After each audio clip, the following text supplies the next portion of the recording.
Voilà, bonjour à tous. Je lance officiellement ce nouveau webinaire. Il y en a un certain nombre d'entre vous qui se connectent régulièrement, donc on fait un ou deux webinaires sur différents thèmes. Aujourd'hui, on voulait à nouveau reparler de la dématérialisation des factures fournisseurs dans cette période où l'accès à distance aux données, aux factures, à la validation des factures fournisseurs est pas forcément évidente. On voit bien que les outils de digitalisation et de dématérialisation ne sont pas forcément, sont forcément une bonne chose. Donc, on va, au travers un certain nombre d'exemples, des informations très concrètes aussi qu'on va vous donner ce matin, et avec la participation de Solène Cocard, donc, qui est la directrice administrative et financière. Je remercie Solène de votre présence. Donc, on va vous raconter une histoire. C'est un peu notre mission, d'essayer de comprendre pourquoi, en tant qu'organisation, vous devez réfléchir à ces sujets assez rapidement pour ceux qui ne l'ont pas déjà mis en place. Donc, moi, je suis le directeur commercial d'Access Group sur la partie dématérialisation. Je laisse Solène se présenter. Bonjour à tous, donc du coup Solène Cocard, société Centravet. Centravet est costa-armoricaine bretonne et c'est une centrale d'achat pour vétérinaires. Aujourd'hui, on est basé à Dinan dans le 22 et on est leader sur le marché effectivement des vétérinaires. On a en gros 5000 clients sur toute la France. On est franco-français principalement et un peu sur les dom-tom. Voilà. On a atteint cette année, alors on a dépassé, Benjamin, les 500 millions cette année de chiffre d'affaires. On Bravo. approche, on approche les 600 là pour le coup. OK. Voilà, et comme Benjamin l'a indiqué sur le slide, on traite en gros 80 000 factures par an. On est passé en dématérialisation, nous, il y a longtemps maintenant, il y a plus d'une dizaine d'années, je dirais même 12 ans, bien avant que j'arrive, je crois, Oui, c'est ça. avec vous. Mm. Et voilà, on en reparlera un petit peu tout à l'heure, mais on est client du coup des services de Benjamin depuis ouais, une douzaine d'années. Voilà, et donc la solution de dématérialisation que nous avons mis en place est interfacée avec la partie Voilà, Minos, qui est donc la gestion commerciale où il passe les commandes et où il y a les réceptions, et avec la partie comptabilité AS400 sous Anaël, hein. C'est bien ça, Solène. c'est ça. Oui. Voilà, donc Solène Cocard vous fera part de son expérience, même si vous avez pris le projet en cours. J'ai juste fait une slide sur Access. Hop, je vais laisser juste rentrer la personne, j'ai entendu biper. Hop, voilà, je reviens. Voilà, Access, pour ceux qui ne nous connaissent pas encore, en une slide. Donc, c'est un groupe, une entreprise aussi familiale française qui propose plusieurs pôles d'expertise. Moi, je représente le pôle édition de logiciels avec la partie dématérialisation, mais le groupe Access, c'est un groupe un peu plus large avec plusieurs pôles d'expertise, donc autour du cloud computing, c'est-à-dire que nous sommes en mesure, pour ceux qui le souhaitent, de vous proposer des solutions en mode SaaS hébergé. Nous avons un pôle service qui représente des experts, qui inclut des experts autour du conseil, de la MOA, de la formation pour vous accompagner dans cette transformation digitale. Et donc un pôle édition de logiciels avec un certain nombre de portails web dans le domaine de la santé au travail, de l'éducation et de la formation, et donc de la dématérialisation qui est le sujet principal aujourd'hui. Donc c'est 250 collaborateurs. On est moins nombreux que Centravet. C'est 23 millions d'euros de chiffre d'affaires, 4000 clients directs, avec une belle croissance depuis maintenant la création du groupe en 2003. Donc ça fait presque 20 ans que nous avons créé ce groupe français. Voilà, j'en dis pas forcément plus, je pense que ça suffit pour ce webinaire. Je souhaite directement enchaîner sur les principaux enjeux, puisque lorsque on souhaite dématérialiser un certain nombre de documents, que ce soit des factures fournisseurs ou d'autres types de documents, bien on a comme objectif bien souvent de productivité pour gagner du temps sur la saisie, gagner de la traçabilité, aussi innover parce que on en a marre de traiter du papier, de demander à ses comptables de faire de la saisie manuelle alors que leur valeur ajoutée est plus forte et qu'elles pourraient se concentrer sur du contrôle de gestion ou de la relance fournisseur. Et puis, il y a aussi un enjeu réglementaire, puisqu'on voit, et je referai un petit rappel tout à l'heure, qu'il y a eu une accélération de la réglementation depuis 2013 et qu'il va encore avoir des changements très importants d'ici peu de temps. Ça me donne l'occasion, Solène, peut-être de commencer par justement ces objectifs qui étaient les vôtres au sein de Centravet lorsqu'il y a une dizaine d'années, voire un petit peu plus, vous avez souhaité automatiser la saisie de vos factures fournisseurs dans vos ERP.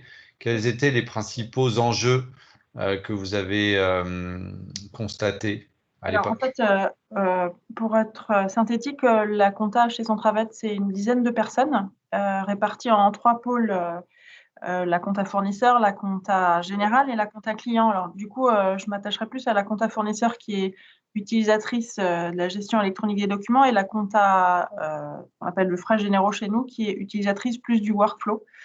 Et alors, pour les enjeux, en fait, on avait plusieurs enjeux. On avait effectivement ce fameux gain de temps qui était quand même primordial, un gain de productivité, un recentrage du métier de comptable plus que du métier de traitement du papier, effectivement, ce que vous disiez, Benjamin, c'était complètement ça. C'est-à-dire qu'aujourd'hui, on perd un temps fou à trier les factures au courrier, on perd un temps fou à les dispatcher dans les services, on perd un temps fou, alors encore plus à les faire dispatcher sur toute l'entreprise pour avoir des validations de paiement et de signature. Donc, du coup, effectivement, un gain de temps, une traçabilité qui est quand même importante. En fait, on sait en permanence où en est la facture dans un état de saisie ou de paiement, etc. Ça, c'est assez important. Et puis, on avait aussi, malgré tout, un enjeu un peu, comment dire, environnemental, parce qu'effectivement, en termes de papier et en termes de stockage, c'est très ennuyeux de garder des factures au moins 10 ans, voire plus pour certaines, et de trouver et la place et l'environnement pour les stocker. Donc, pour le coup, voilà, on avait ces axes principaux. C'est cette volonté d'y passer. Très bien, merci Solène. Donc c'est ce qu'on va voir. Vous avez assez bien résumé la situation. J'avais il y a un mois environ fait le même webinaire plutôt sur la jet transverse avec un Freddy Bru qui nous avait parlé également de réorganisation de son service. Parfois, il y a des départs à la retraite qui permettent aussi de déclencher ce genre de projet. Il revenait sur les principaux enjeux que vous avez exposés à Solène et je vous en remercie. Alors, si on justement, pour détailler peut-être un petit peu ce que vous venez de dire, on s'aperçoit, et donc ça c'est une synthèse de plusieurs études que j'ai repris, qui ont été réalisées ces 5-6 dernières années. On voit qu'en moyenne, bien sûr, ça dépend des organisations, vous n'allez pas forcément vous retrouver à chaque fois dans tous ces chiffres-là, mais en moyenne, c'est 5% du temps de travail qui est affecté à des tâches manuelles de classement et d'archivage documentaire. Alors, pas que sur les factures fournisseurs, et que en moyenne, c'est aussi 300 heures par an qui sont consacrées pour la recherche des documents originaux. Donc, c'est relativement lourd. On voit qu'un même document est photocopié plus de 3 fois et conservé à plusieurs endroits quand on est surtout sur du multisite. C'est le cas de Centravet. Je ne crois pas que vous l'ayez précisé, mais Centravet dispose d'agences un peu partout sur le territoire français, donc avec des systèmes de validation. Donc avant, il y avait un système de navette, d'envoi par mail, on ne savait jamais où la facture en était au niveau de Centravet, qui avait une organisation décentralisée, même si la comptabilité est à Dinan. Donc quand on est sur une logique décentralisée multisite, eh ben oui, la notion de photocopie, de traçabilité est importante.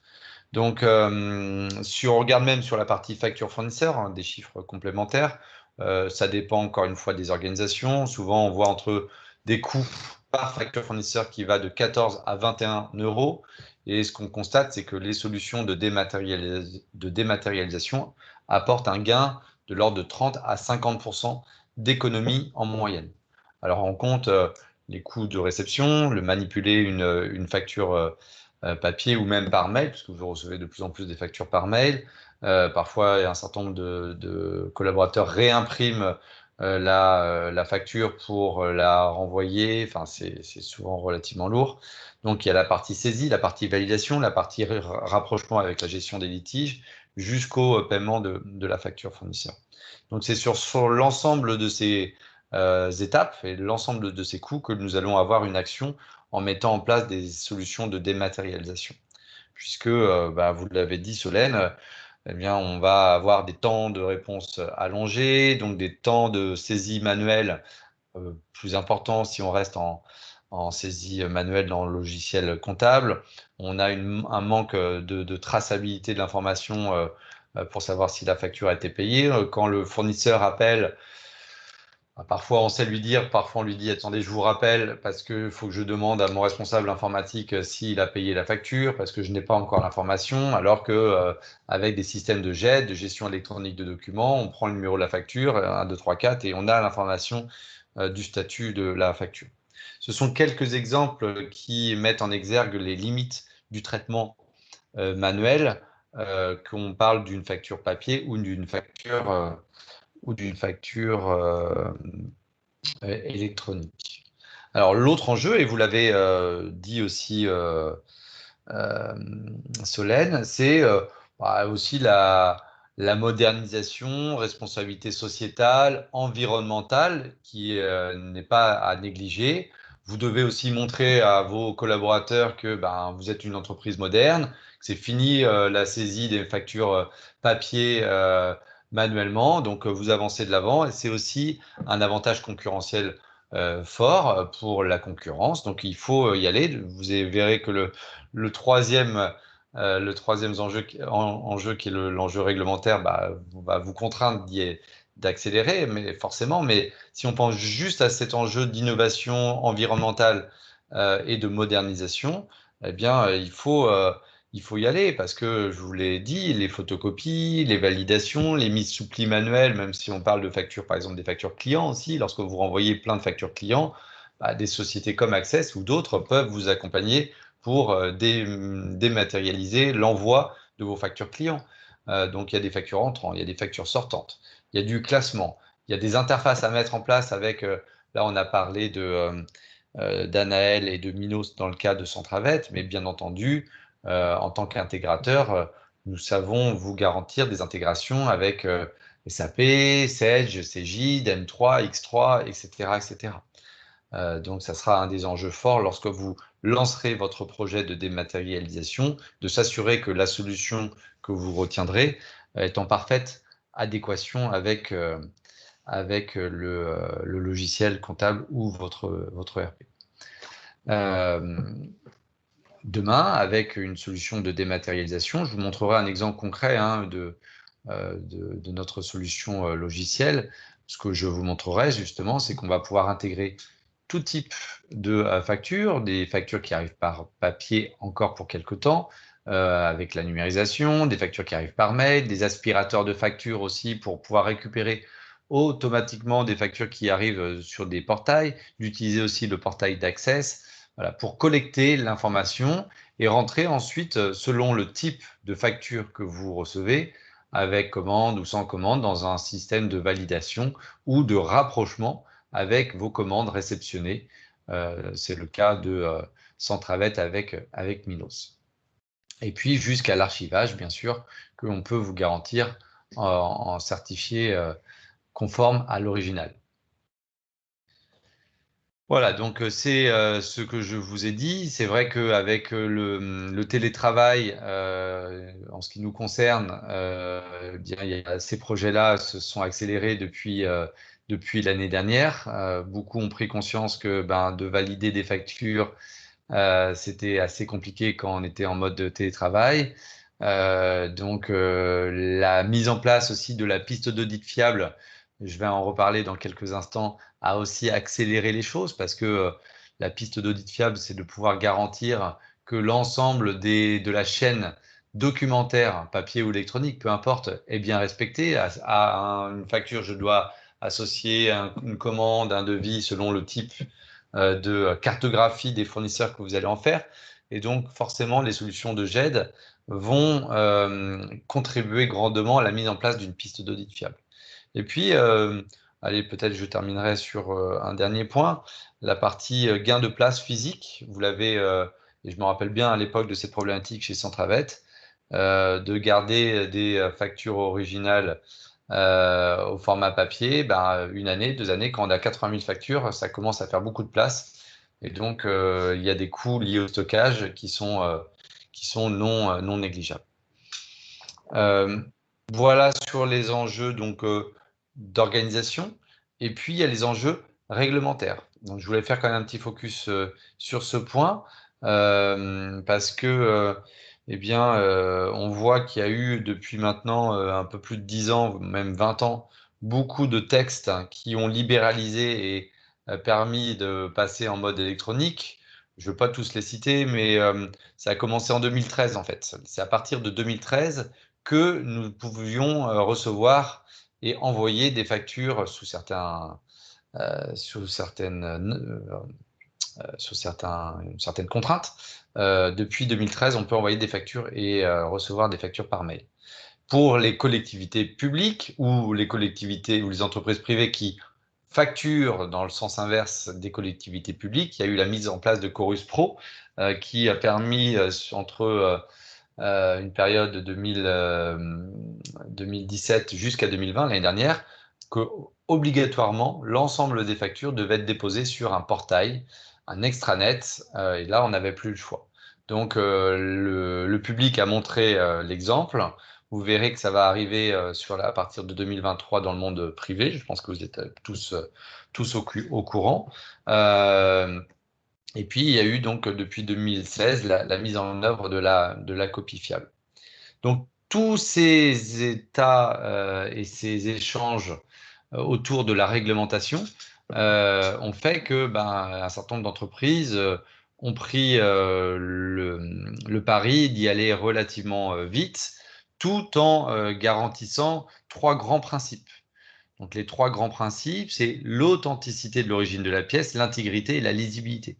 C'est-à-dire que à partir du 1er janvier 2013, on pouvait déjà envoyer une facture par mail, à condition de respecter cette contrainte d'authenticité, c'est-à-dire que je sais qui a créé cette facture et pourquoi on a fait cette facture.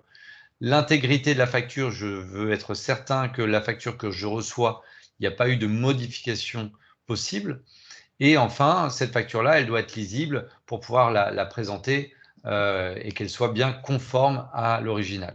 Donc, c'est ces 3 règles-là qui sont des règles qui sont toujours aujourd'hui essentielles. Et donc, pour pouvoir mettre en place et respecter ces 3 règles, il y a 3 possibilités.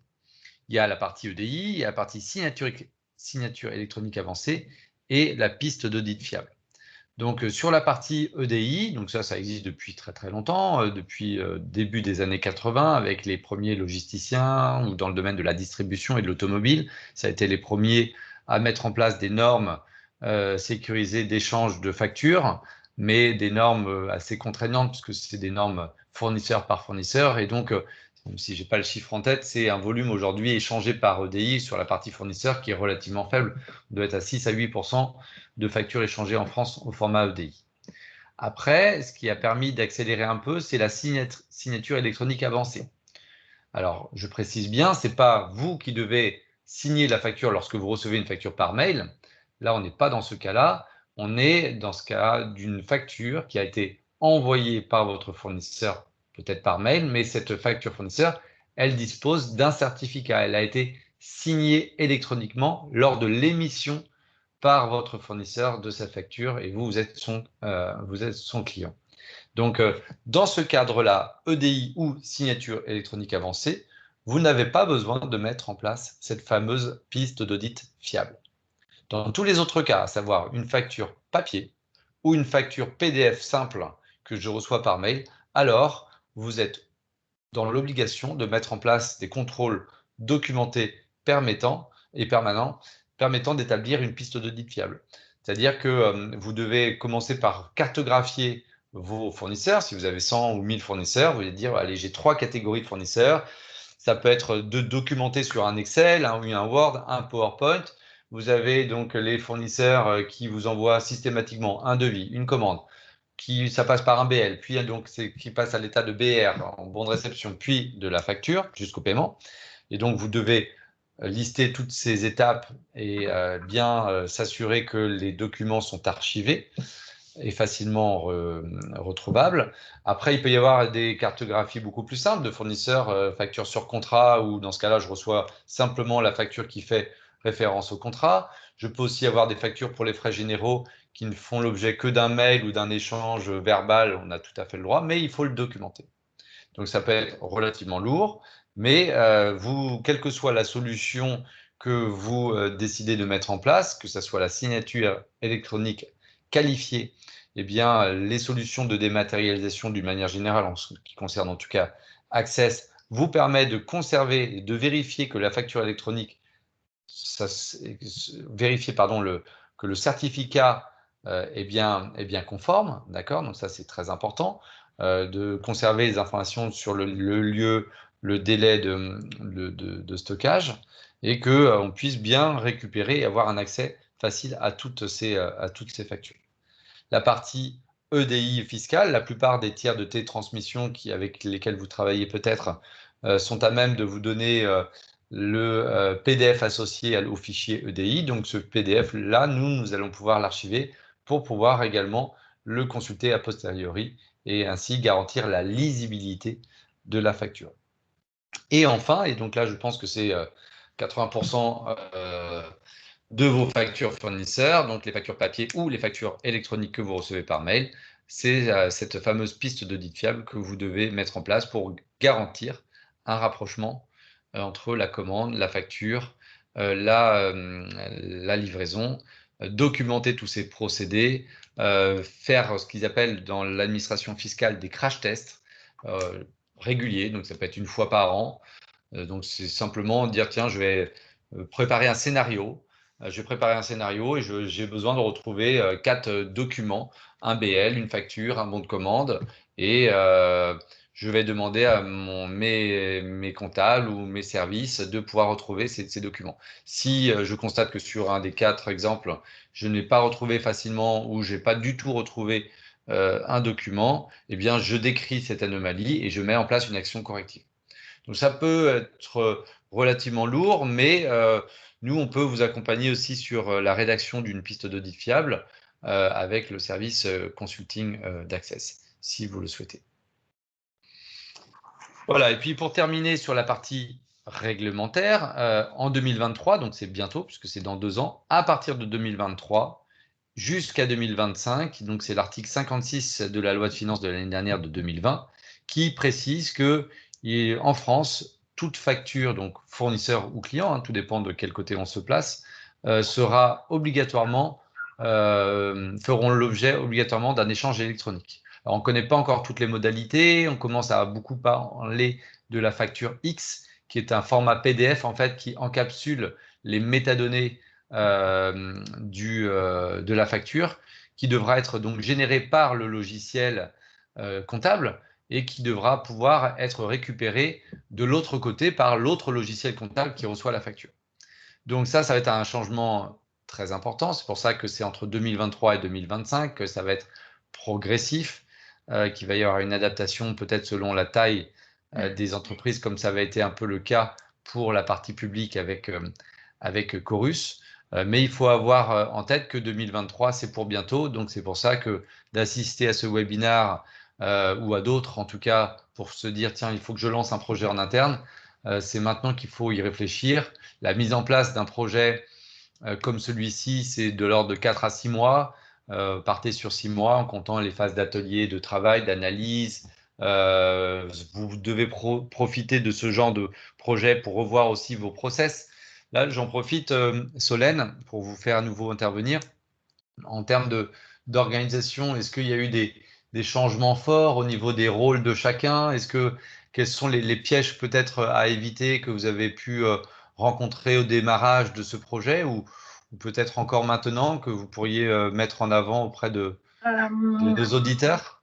Ouais, Benjamin, j'ai relevé 2 petites difficultés. Alors, la troisième étant moindre parce qu'effectivement, on est passé sur Access il y a plus de 10 ans. Donc, effectivement, on était sans doute dans les premiers, donc effectivement, on a essuyé sans doute un peu les plâtres et ça parlait pas encore à tout le monde. En fait, c'était assez nébuleux. Au-delà de ça, on s'est dit qu'on aurait dû peut-être, lors de la mise en place du projet, faire intervenir les utilisateurs finaux plutôt que ne faire qu'un chef de projet purement informatique. En fait, les utilisateurs finaux sont quand même les gens qui s'en servent tous les jours et à plusieurs fois par jour. Donc, du coup, effectivement, ils ont un regard et un besoin qui est sans doute différent de celui d'un informaticien qui va se dire il faut faire comme ci ou faire comme ça.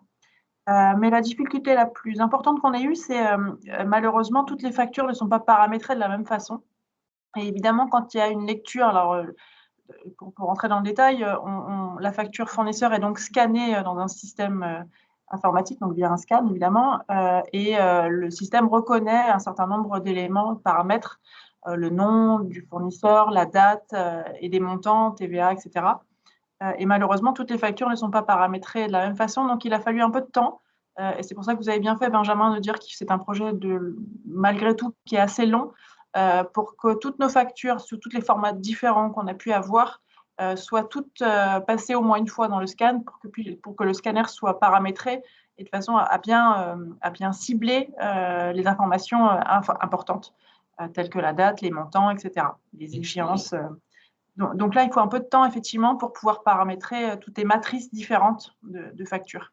Ça a été si ce n'est une difficulté, ça a été long, en fait. Et en ça, c'était la difficulté la plus importante qu'on ait eue. Sinon, franchement, les choses se sont passées relativement aisément. Et aujourd'hui, même si c'est un peu grogny au démarrage, parce qu'il y a 10 ans ou 12 ans, ça ne parlait pas à tout le monde, personne ne ferait marche arrière aujourd'hui, ça c'est certain.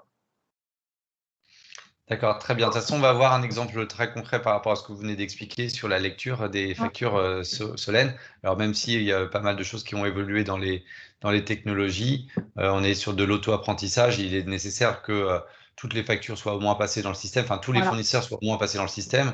Aujourd'hui, on est sur des solutions SaaS que vous n'utilisez pas encore, Solène, qui permettent d'avoir un taux d'apprentissage plus fort dès le premier passage, mais qui nécessite malgré tout que, ah oui, il faut du volume. Il faut du volume pour pouvoir avoir un taux d'automatisation le plus haut possible. Et je reviens donc sur un point avant de présenter de façon très concrète une solution type.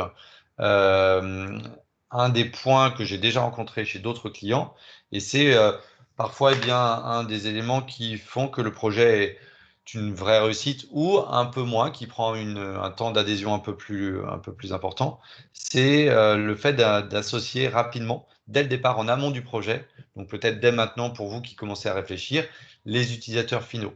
En termes de communication interne, déjà, c'est une bonne chose. Et puis, même si on a des chefs de projet, et je me rappelle très bien de Martine qui est toujours là chez vous, elle est proche des métiers, donc ça s'est bien passé. Et puis, on avait la chef comptable qui avait été associée aussi sur le projet. D'en faire un projet que IT, c'est une erreur. L'IT doit être au service de la direction financière sur ce genre de projet, j'entends. Elle doit être maître au niveau des interfaces que nous mettons en place, parce que c'est un des points clés aussi, ce sont les interfaces, bien entendu.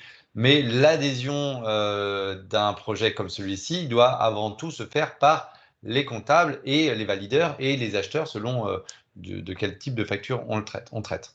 Donc ça, c'est un point important qu'il faut mettre en avant si vous êtes à peut-être pas à quelques jours, mais à quelques semaines ou à quelques mois de lancement d'un projet. Retenez bien ce point-là. Alors, pour rentrer encore plus dans le concret, on a donné des chiffres, on a fait parler Solène qui nous a donné son retour d'expérience.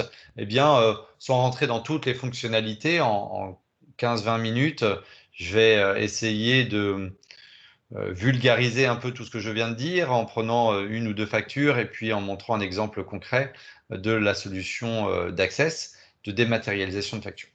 Donc, je vais basculer sur un autre écran. Hop. Voilà.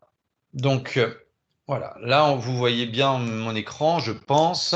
On a reçu un certain nombre de factures. Un certain nombre de factures, je vous le répète, les factures, elles sont de plus en plus électroniques. mais il y a encore des factures manuelles qui arrivent au format papier ou format email. Ces factures-là, il va falloir les lire.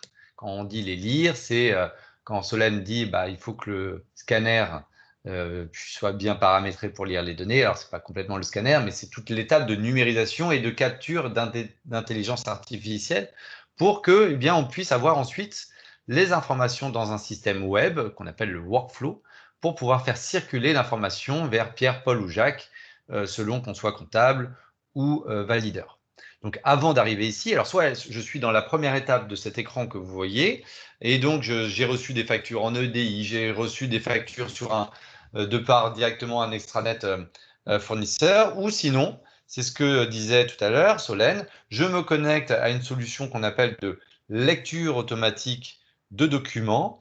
Les scanners ont été paramétrés pour numériser les factures, et ici, eh bien, se trouve un certain nombre de factures en étape d'attente.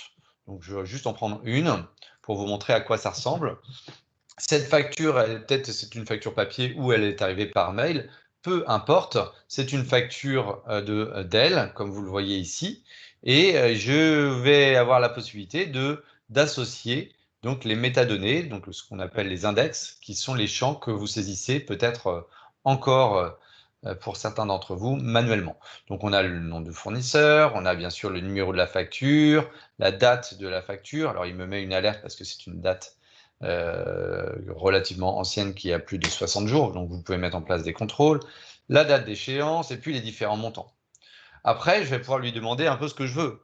Si j'ai besoin, si je souhaite rajouter un contrôle pour lui demander de lire l'IBAN sur la facture pour vérifier que les coordonnées bancaires eh bien, correspondent à mon référentiel fournisseur pour le fournisseur Dell, ça va être intéressant dans le cadre de la détection par rapport à la fraude ou pour avoir l'information que peut-être ce n'est pas une fraude, mais que le fournisseur Dell a changé de RIB ou que c'est peut-être une société d'affacturage qu'il faut payer cette fois-ci. Voilà, je peux mettre en place un certain nombre de contrôles par rapport eh bien, à ces informations. Donc, je vais pouvoir ensuite valider cette facture et qui vont nous permettre ensuite d'alimenter le workflow. Donc, cette étape que je vous montre, qu'on appelle le vidéocodage, c'est une étape facultative parce qu'une fois que, eh bien, on est en vitesse de croisière, c'est cette fameuse période dont parlait Solène Cocard, donc après un certain temps, eh bien, vous allez avoir un taux de reconnaissance sur des factures. Évidemment, cette facture que je vous montre, c'est une facture relativement simple. Donc, vous aurez des taux d'automatisation relativement forts et probablement eh bien, que ces factures vont arriver directement dans le workflow. Donc, le workflow, là, je reste dans une étape, dans le fil rouge que j'ai choisi relativement simple pour cette démonstration. Eh bien, je vais rester dans un rôle comptable où je vais retrouver l'ensemble des factures qu'on me demande de traiter. Cette liste-là de tâches correspond à une facture que vous pourriez avoir en mode papier dans un classeur à côté de votre PC sur votre bureau, par exemple. Et donc, l'ensemble de ces factures-là vont être dispatchées dans différents onglets que vous pouvez voir ici. Là, j'en suis dans la première étape. La facture, elle n'est pas encore comptabilisée dans Anael, dans Sage ou dans SAP. Et donc, je vais avoir la possibilité de cliquer sur cette facture donc, du 9 mars. Peut-être que je me reconnecte parce que non, c'est bon. Donc, je vais pouvoir visualiser cette facture-là. On va voir l'image de la facture à gauche et les données à droite. Donc, je vais avoir en fait, là, c'est une facture que je n'ai pas paramétrée dans ma démo comme une facture avec commande. Donc, je vais avoir l'image de la facture. J'ai les données que la lecture automatique de documents que j'ai passé tout à l'heure eh bien, a reconnu. Donc, le montant hors taxe, le montant TVA, la date de la facture, etc. La date de réception, c'est aujourd'hui. Donc, j'ai un certain nombre d'informations qui ont été reconnues automatiquement, que je n'ai plus besoin de saisir. Ça, c'est la partie LAD. Après, j'ai des informations qui viennent de votre logiciel comptable. Donc, les factures avec la date comptable, le type de journal, le type de pièce. Je peux avoir des différentes pièces, des factures d'achat, des factures sur contrat, des factures d'IMO, etc. Donc, ce sont des informations qui proviennent de votre référentiel comptable. Et puis après, je peux aussi avoir des contrôles sur des dates, sur l'IBAN, sur des doublons aussi. Donc là, vous voyez, je passe toujours un peu la même facture dans mes démos. Donc cette facture-là est déjà passée plein de fois. Alors ça peut être des contrôles bloquants ou des contrôles non bloquants selon le type de contrôle que l'on met en place. Un point très important de comprendre, c'est qu'avant de pouvoir comptabiliser une facture, il faut bien associer à cette facture d'elle d'un montant de 5 252 hors taxe, un compte de tiers, un compte de TVA et un compte de charge, à minima, ou N comptes de charge. Donc c'est pour ça qu'il y a un onglet comptabilité qui permet, alors soit je suis lié à une facture avec commande, et dans ce cas-là, c'est peut-être ma commande qui va me ramener automatiquement ces informations-là, soit je ne suis pas lié à une commande, mais dans ce cas-là, je vais pouvoir mettre en place quand même, lié au fournisseur, eh bien, un compte de tiers par défaut, c'est ce qu'on voit ici, le 401 007 390, un compte de charge par défaut et un compte de TVA par défaut. D'accord? On voit, alors là, je ne sais pas pourquoi, parce que normalement, ça aurait dû marcher, qu'il reste un frais de port qui n'a pas été comptabilisé, parce que si on lit le frais de port directement sur la LAD, normalement, il doit pouvoir me l'associer automatiquement. Alors, je vais le faire manuellement. Frais, port, voilà, ça doit être celui-là. Et il m'aura bien remis mes 180 €.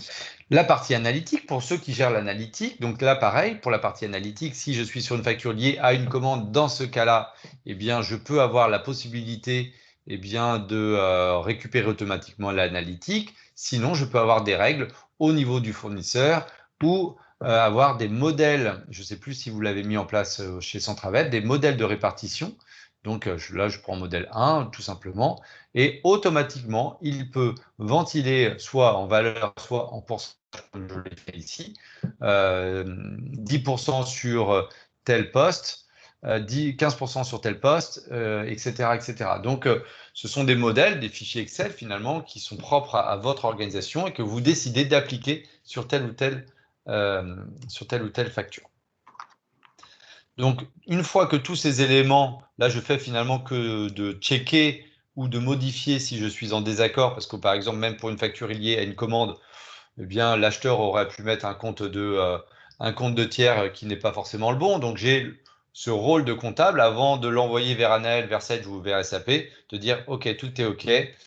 Indépendamment de savoir si Pierre-Paul Jacques, en termes de validation, un des grands principes comptables, c'est quand même de comptabiliser le plus vite possible.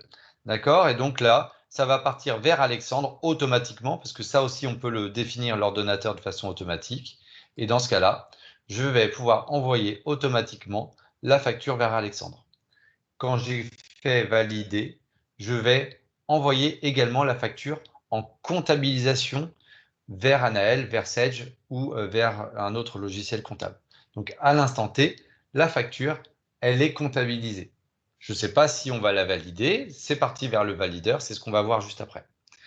Je précise juste un point. Je prends juste un autre exemple. Je crois que j'avais un exemple sur une logique de rapprochement, donc qui correspond à alors, le rapprochement, je sais que chez Centravet, le rapprochement continue d'être fait dans Minos, dans l'S400 Minos, mais pour certains de nos clients, eh bien, nous pouvons aussi faire le rapprochement potentiellement dans la partie,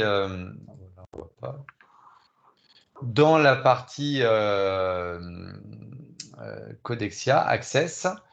Je vais regarder s'il n'y a pas une autre facture où je peux avoir un exemple. Sinon, c'est pas très grave.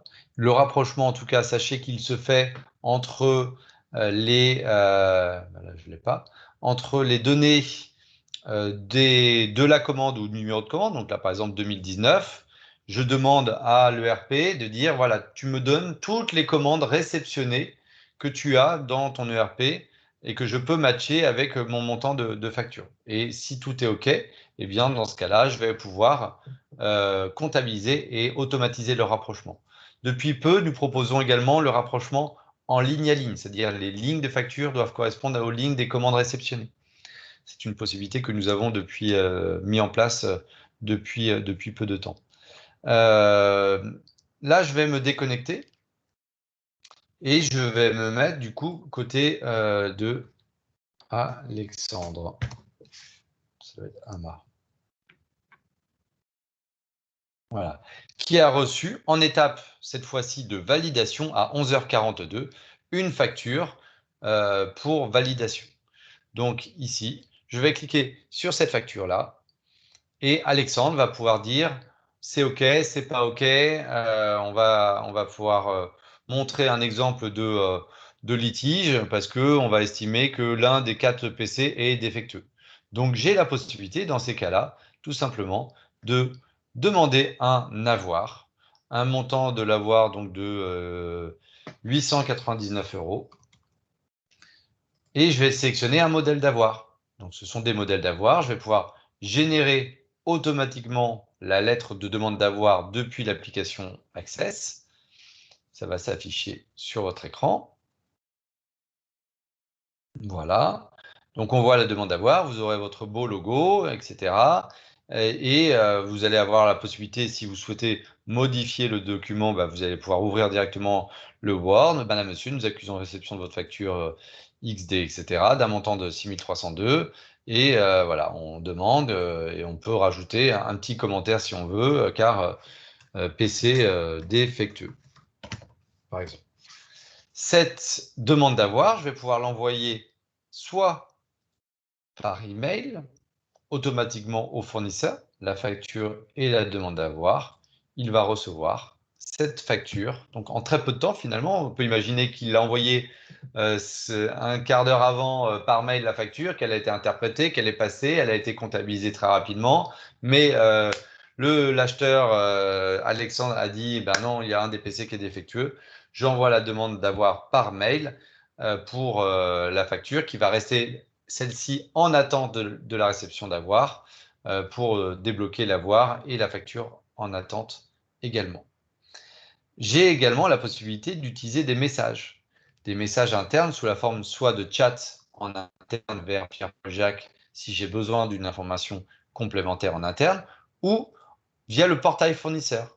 Et je vais dire bonjour, bonjour Monsieur Del, voici une DA pour l'un des PC défectueux, par exemple. Et donc, je vais lui envoyer.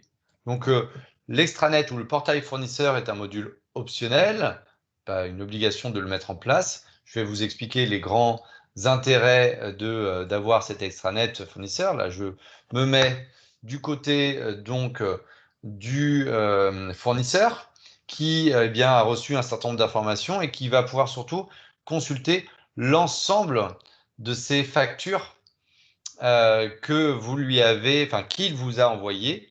Et donc, il a la possibilité de voir toute cette facture qu'il a envoyée à son client avec le statut en cours, mise au paiement, rejeté, etc., en litige, validé. Et donc, après, il retrouve l'ensemble des informations qu'on lui met à disposition automatiquement. Le workflow dans l'étape dans laquelle nous étions il y a quelques instants permet de générer des statuts et des commentaires. Donc en fait, on va retrouver les différentes informations que j'ai postées ici, il y a 26 secondes. Bonjour Monsieur Del, voici une DA pour l'un des PC défectueux. Donc vous, on ne vous rajoute pas une interface supplémentaire, c'est l'interface de votre fournisseur qui a eu l'information, qui a reçu du coup la demande d'avoir. Je clique dessus, si je vais cliquer dessus, et il va pouvoir visualiser le document. Voilà. Le document, voilà. Demande d'avoir, le 9 mars 2021, c'est le document que j'ai généré depuis le workflow. D'accord? Donc ça, c'est important d'avoir bien ça en tête et il va pouvoir lui répondre, OK, voici l'avoir. Il va pouvoir directement vous envoyer l'avoir via cette plateforme et ça sera récupéré au niveau du workflow. L'extranet fournisseur, il a un autre avantage, donc la traçabilité, la rapidité d'information, bien entendu, mais le fournisseur aussi, il peut envoyer d'autres documents. Déposer un document de type le nouveau RIB, un CABIS, une attestation de régularité fiscale. Donc, il peut aussi vous permettre d'avoir un nouveau moyen, nouveau canal de communication avec vos fournisseurs pour communiquer, et au lieu de recevoir ça par papier, par email, tout stocker dans votre GED. Ce sera la dernière partie, justement la fameuse GED, de pouvoir stocker l'ensemble des informations à travers une interface, une nouvelle interface. Celle-ci, vous ne la connaissez pas encore, Solène, puisque c'est une nouvelle solution de gestion électronique de documents, pour pouvoir retrouver très simplement l'ensemble de vos factures, alors soit par dossier, si vous souhaitez être dans une logique de dossier, donc vous allez avoir, je tape Dell par exemple, et puis il va me trouver le dossier Dell et l'ensemble des factures associées, factures ou bon de livraison, hein. Vous voyez, là j'ai un bon de livraison par exemple. Donc, je vais pouvoir retrouver l'ensemble de ces factures, synchroniser ce dossier fournisseur, bien entendu, avec la comptabilité, rechercher mes documents dans un écran de recherche qui sera, pas celui-là.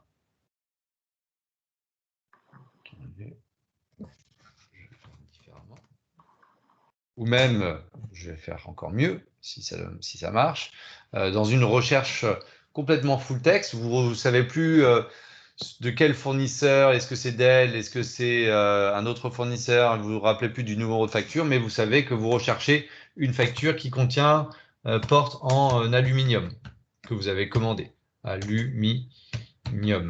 Vous tapez porte en aluminium et automatiquement, il peut vous retrouver cette facture. Vous allez cliquer dessus et vous allez pouvoir accéder à l'ensemble des informations liées à cette facture, qui est une facture multipage. Vous allez avoir la possibilité à tout moment donc de travailler sur le document, de le visualiser en mode plein écran si besoin. Voilà, donc on voit que c'est marqué porte en aluminium.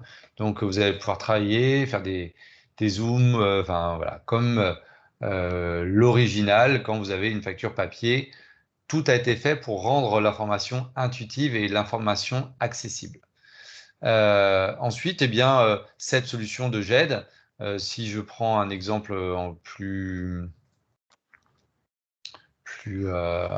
générique, facture, ça peut être très original, elle vous permet en fait d'avoir l'ensemble des factures de multi-fournisseurs avec différents critères de date, ce qu'on appelle des filtres ou des facettes, de montant, ou vous pouvez même rajouter d'autres filtres comme une raison sociale, comme le sens éventuel de la facture. Voilà, vous pouvez avoir un accès personnalisé à l'information pour pouvoir très simplement filtrer l'information sur tel ou tel critère pour avoir accès à l'information. Donc, une solution de dématérialisation, si je reviens aux enjeux principaux que Solène et moi vous avons mis en avant, les objectifs de traçabilité, c'est toute la partie workflow que nous avons vue, des objectifs de stockage, de gain de place pour rechercher de façon électronique l'information, c'est cette partie qu'on appelle la GED, la gestion électronique de documents. Les gains de productivité par rapport à la saisie automatique qu'a mis en avant au début de ce webinaire Solène, c'est la lecture automatique de documents grâce à la solution donc, de Cofax Readsoft, qui est donc la solution leader sur le marché pour automatiser la saisie d'informations et plus avoir besoin de saisir manuellement. Donc, c'est un ensemble de fonctionnalités que l'on vous propose au travers l'offre de Démat Facture Fournisseur qui vont vous permettre d'atteindre ces nombreux objectifs et de pouvoir accélérer, de pouvoir vous moderniser sur la digitalisation de vos factures fournisseurs. Voilà, c'est un exemple concret de mise en place de solutions telles que les équipes. Et pour vous donner peut-être le mot de la fin, et on va se garder 5 minutes pour répondre aux questions de nos invités. Voilà, vous disiez, a priori, ça on s'en doutait un petit peu, ils vont plus revenir en arrière, hein, ils vont plus dire je jette le scanner, je jette la solution de Démat, Solène. Non, et puis il y a d'autres. En fait, il y a des enjeux qui ont été dépassés, c'est-à-dire qu'aujourd'hui, n'importe qui au sein de Centravet peut avoir accès aux factures. Ça veut dire que vous n'avez pas besoin d'attendre la présence d'un comptable lambda pour retrouver une facture. C'est hyper important parce que tout le monde est autonome en fait. Tout le monde a toujours besoin de valider une facture ou de contrôler ou de se rappeler d'un prix, combien vous avez. Et chacun est autonome, ça c'est hyper important, y compris la direction. Elle peut sortir une facture à n'importe quel moment de la journée. Ils sont autonomes, c'est hyper important. Et puis, on a terminé de perdre des factures ou des documents. Tout est en permanence suivi. Et c'est quand même très important aussi parce que je ne sais pas si vous avez pu faire un état des lieux, mais nous, on perdait beaucoup de factures avec ces histoires de navettes dont parlait Benjamin tout à l'heure. Entre les navettes perdues, il faut redemander aux fournisseurs de nous renvoyer. Enfin, c'est tout un bazar. Et puis le comptable aussi a aujourd'hui une totale visibilité sur et traçabilité sur où en est la facture. C'est-à-dire que le fournisseur appelle, on sait lui dire qu'elle est à la signature, qu'il y a eu une demande d'avoir qui est faite. Enfin, on sait en permanence où en est le circuit de cette facture.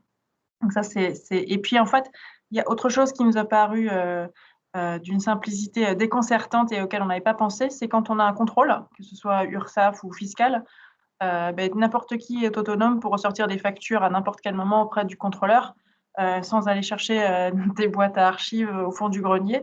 Et ça, même du point de vue d'un contrôleur, c'est hyper agréable. Dixit, le dernier contrôle dont on vient de sortir, on peut sortir quand même facilement les informations sans y perdre un temps fou et sans être couvert de poussière. C'est important. Ouais, ce sont des retours d'expérience importants parce que c'est vrai que il y a On a que étendu en en le plus. vivant, voilà, c'est qu'en le vivant ce genre de situation réelle qu'on se rend compte que bah voilà, heureusement qu'il y avait cette solution de dématérialisation qui a été mise en place il y a quelques années. Ouais, puis on a étendu en plus toute la documentation. On a pu joindre des courriers, on a pu joindre des petites notes qu'on se laisse et que tout le monde peut voir. Du coup, cette traçabilité est quand même très pertinente et très productive. En tout Voilà. cas, un grand merci Solène pour votre témoignage. Alors, j'en profite. Est-ce qu'il y a des questions pour clôturer ce nouveau webinaire, que ce soit des questions autour du retour d'expérience de Solène, que ce soit au niveau de la solution que je vous ai présentée. De toute façon, vos commerciaux respectifs reprendront contact avec vous dans quelques jours pour faire un débrief et pour vous proposer une présentation personnalisée sur site ou à distance, on verra. Donc, ils reprendront contact avec vous. Alors, une première question, le fournisseur a X intranet à gérer. Alors, effectivement, vous avez raison, c'est souvent la problématique que nous rencontrons quand on propose à nos clients d'utiliser cet extranet fournisseur. C'est pour ça que généralement, nos clients qui mettent en place l'extranet fournisseur ont une stratégie où ils visent pas tous les fournisseurs. Hein. Je vous mentirais si je vous disais, mais non, c'est pas vrai, c'est facile d'adhésion. Oui, la conséquence, c'est que, eh bien, ils vont avoir un portail avec Centravet, un autre portail avec un autre de leurs fournisseurs, et donc ils en ont marre d'aller chercher dans l'autre sens leur facture fournisseur. Par contre, peut-être qu'il faut viser des plus petits fournisseurs qui vont adhérer à ce fournisseur-là, ou en tout cas, l'autre possibilité, c'est de vous permettre d'avoir des robots. Hein, j'en ai parlé tout rapidement au début, ce qu'on appelle aussi des aspirateurs de factures. Lorsque vous rencontrez ces difficultés, lorsque eh bien, vous avez beaucoup de factures à aller chercher sur plein d'extranets différents, on peut vous accompagner avec ces logiques de robots pour aller chercher et importer les PDF dans un répertoire que ensuite la lecture automatique de documents va aller vous le récupérer et aller lire l'information. Mais c'est vrai que voilà, il faut être conscient de cela. Je n'ai pas dit non plus, et pour l'instant, les équipes de Solène ne l'ont pas.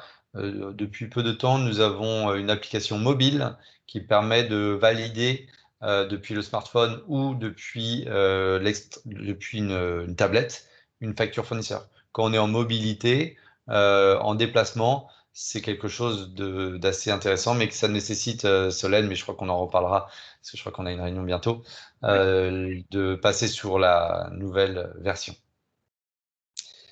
Lecture possible de factures anglaises, oui, bien entendu, je ne l'ai pas précisé. C'est aussi pour ça qu'on s'est appuyé sur le leader mondial des solutions de lecture automatique de documents. Donc, on lit jusqu'à 24 ou 26 langues, donc les principales.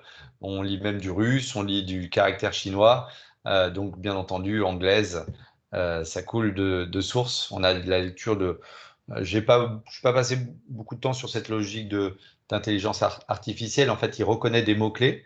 Et donc, que ces mots-clés soient en français, en espagnol, ou en anglais ou en allemand, il va pouvoir récupérer, identifier les valeurs et proposer donc cette capture ces captures de champ.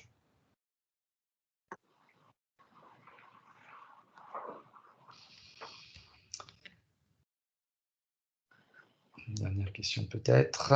Donc, sinon, on va clôturer ce webinaire parce qu'il est midi. On est pile poil dans le timing, donc c'est bien.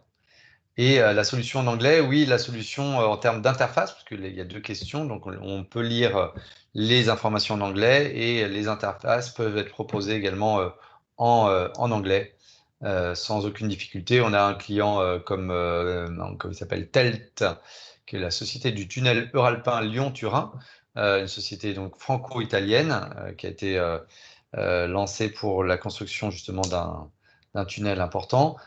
Qui dispose de la solution en espagnol aussi. En italien, pardon. N'importe quoi. En italien.